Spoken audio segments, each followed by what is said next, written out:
From the Properties toolbox, we can easily customize the dimensions.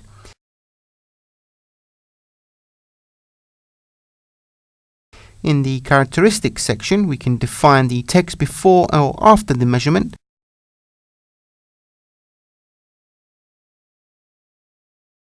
the number of decimals,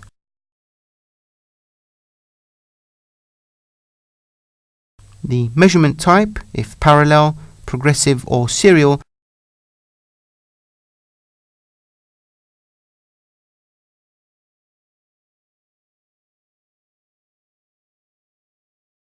and the text position, whether it be above or below the dimension line.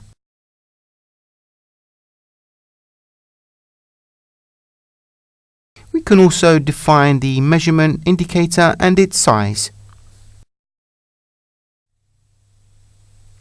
In geometry, we can define the distances between measurements and between the text and the line, and the length of the ends.